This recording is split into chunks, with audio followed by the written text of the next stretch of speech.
আসসালামু আলাইকুম। আশা করি ভালো আছেন সবাই। আজকে আপনাদেরকে আরাফাত ফার্ম হাউস থেকে দেখানোর চেষ্টা করতেছি আমাদের টাইগার মুরগি বাহিরে পরিবেশে ছাড়ছি। দেখেন কি সুন্দর দুর্বা ঘাস, এত সুন্দর দুর্বা ঘাস হয়েছে। আমি দুর্বা ঘাসের উপর বসে আমার মুরগি কিভাবে ঘাস খায় বসে বসে দেখতেছি। ভাবলাম আপনাদের সাথে জিনিসটা শেয়ার করি। এত সুন্দর পরিবেশ, দেখেন মুরগির জন্য পারফেক্ট পরিবেশ। আলহামদুলিল্লাহ মুরগিগুলো আমার ভালো আছে। প্লাস এরা যদি এই দুর্বা ঘাস খায় তাহলে দেখেন, আপনি চিন্তা করেন পেটটা কত ক্লিয়ার থাকবে, মুরগি কত সুস্থ থাকবে। যে আমার সাথে বসে আছে দুজন আমাদের টাইগারের মুরগির প্যারেন্টস, আর আমাদের রানিং ডিম দিচ্ছে। আমাদের এখন আলহামদুলিল্লাহ আমাদের কেউ যদি 500-1000 বাচ্চা নিতে চান দেওয়া যাবে।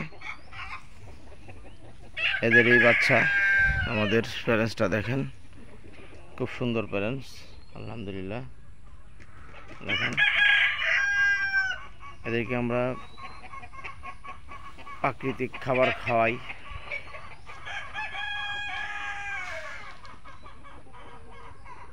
দেখেন কি সুন্দর ঘাস খাচ্ছে।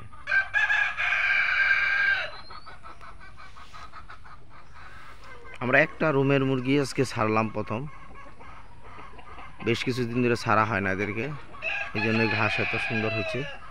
এখন আমরা কন্টিনিউ ছাড়বো, এই ঘাসগুলো আবার খায় শেষ করে ফেলবো।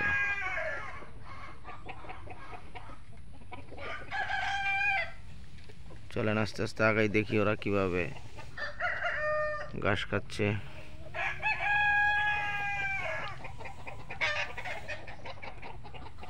দেখতে থাকুন আমাদের প্যারেন্টসগুলো।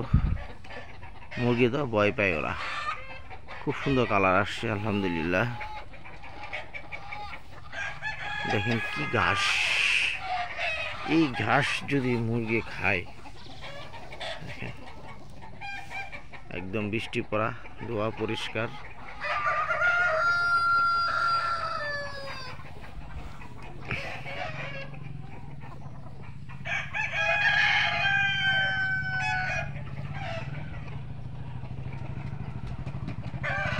এখন বর্ষাকাল, প্রচুর ঘাস হবে। আমরা বিকালবেলা ডিম পাড়ার পরে ওদেরকে বাইরে ছাড়বো। যারা প্যারেন্টস করেন ঘাস খাওয়াইতে চান, ডিম পাড়ার আগে ছাড়বেন না, ডিম পাড়া শেষ হলে 5টার পরে বাইরে ছাড়বেন।